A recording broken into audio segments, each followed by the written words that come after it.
ओम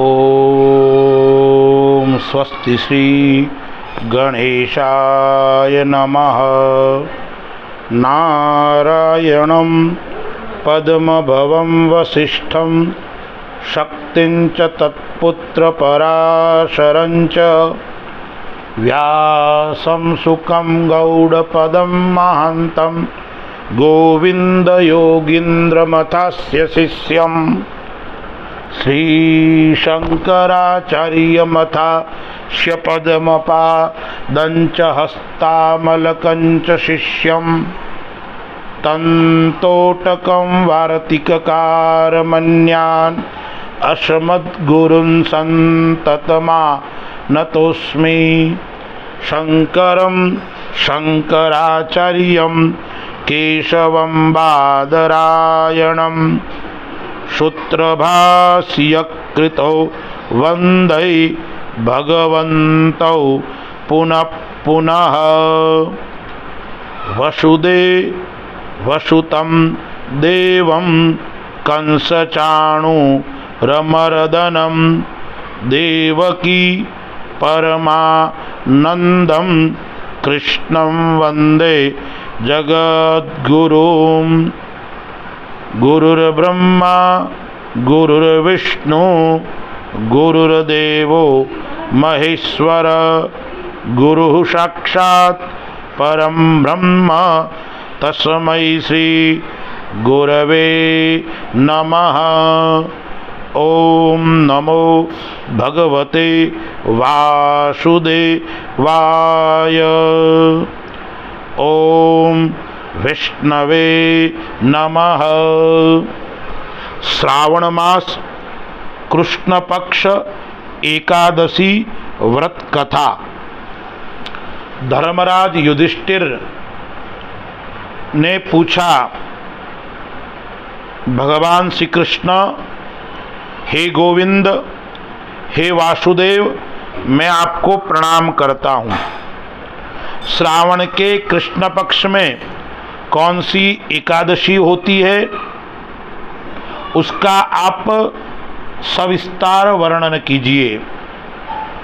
भगवान श्री कृष्ण बोले, राजन सुनो, मैं तुम्हें एक पापनाशक उपाख्यान सुनाता हूँ, जिसे पूर्व काल में ब्रह्मा जी ने नारद जी के पूछने पर कहा था। नारद जी ने ब्रह्मा जी से प्रश्न किया, भगवान कमलासन में मैं आपसे यह सुनना चाहता हूँ कि श्रावण के कृष्ण पक्ष में जो एकादशी होती है उसका क्या नाम है, उसमें कौन से देवता है पूजन करना चाहिए तथा उनसे कौन सा पुण्य होता है। प्रभु यह सब बताने की कृपा कीजिए। तब ब्रह्मा जी ने कहा, नारद सुनो, मैं संपूर्ण लोकों के हित की इच्छा से तुम्हारे प्रश्न का उत्तर देता हूँ।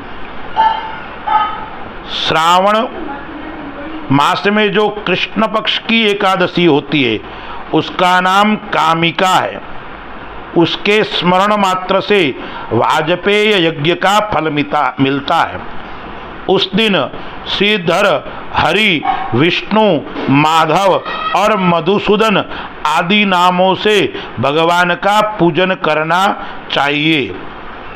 भगवान श्री कृष्ण के पूजन से जो फल मिलता है वह फल गंगा, काशी, नैमिषारण्य तथा पुष्कर क्षेत्र से में भी सुलभ नहीं है।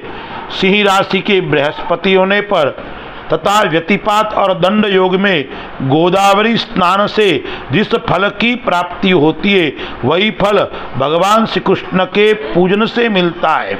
जो समुद्र और वन सहित समूची पृथ्वी का दान करता है तथा जो कामिका एकादशी का व्रत करता है वे दोनों समान फल भागी माने गए हैं।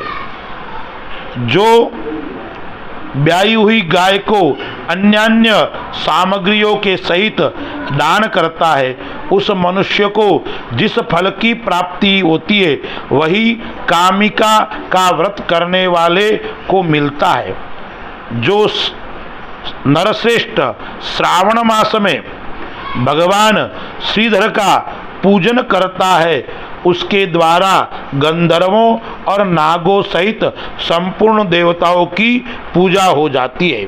अतः पाप भीरु मनुष्य को यथाशक्ति पूरा प्रयत्न करके कामिका के दिन श्रीहरि का पूजन करना चाहिए। जो पाप रूपी पंख से भरे हुए संसार समुद्र में डूब रहे हैं उनका उद्धार करने के लिए कामिका का व्रत सबसे उत्तम है। आध्यात्म विद्या परायण पुरुषों को जिस फल की प्राप्ति होती है उससे बहुत अधिक फल कामिका व्रत का सेवन करने वाले को मिलता है। कामिका का व्रत करने वाला मनुष्य रात्रि में जागरण करके न तो कभी भयंकर यमराज का दर्शन करता है और न कभी दुर्गति में ही पड़ता है। लाल मणि, मोती, वैदुर्य और मूंगे आदि से पूजित होकर भी भगवान विष्णु वैसे संतुष्ट नहीं होते जैसे तुलसी दल से पूजित होने पर। जिसने तुलसी की मंजरियों से श्री केशव का पूजन कर लिया है उसके जन्म भर का पाप निश्चय ही नष्ट हो जाता है। भगवान का पूजन की महिमा बताते हुए पुराणों में लिखा है, या दृष्टा निखिला घनसम घसमनी स्पृष्ट्वा पुष्पावनी रोगाणा मभिवांदिता निरशनी सिक्तांत कथासनी प्रत्यासक्ति विदा ईना भगवत कृष्णस्य सुरोपिता न्यस्ता चच्चरेणेन विमुक्ति फलदा तस्यै तुलस्यै नमः। यानी जो दर्शन करने पर सारे पाप समुदाय का नाश कर देती है, स्पर्श करने पर शरीर को पवित्र बनाती है, प्रणाम करने पर रोगों का निवारण करती है, जल से सिंचने पर यमराज को भी भय से पहुंचाती है, आरोपित करने पर भगवान श्री कृष्ण के समीप ले जाती है और भगवान के चरणों में चढ़ाने पर मोक्ष रूपी फल प्रदान करती है, उस तुलसी को नमस्कार करता हूँ और नमस्कार करना चाहिए।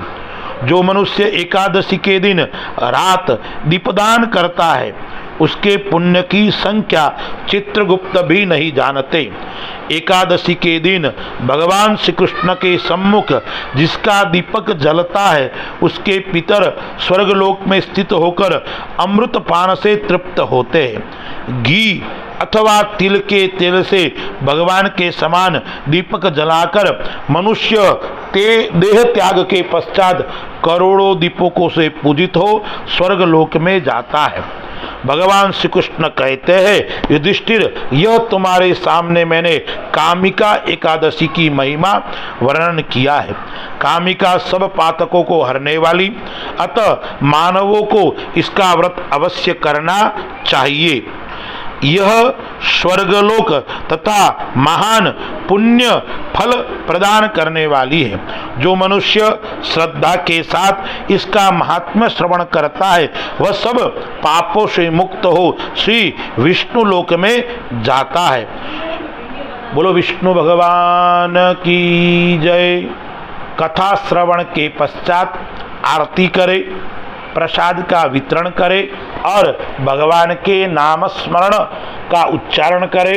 कीर्तन, भजन और जितना हो सके उतना भगवान का नाम स्मरण ले, उससे सायुज्य मुक्ति की प्राप्ति होगी और नारायण का आशीर्वाद मिलेगा। अस्तु। जय श्री राम।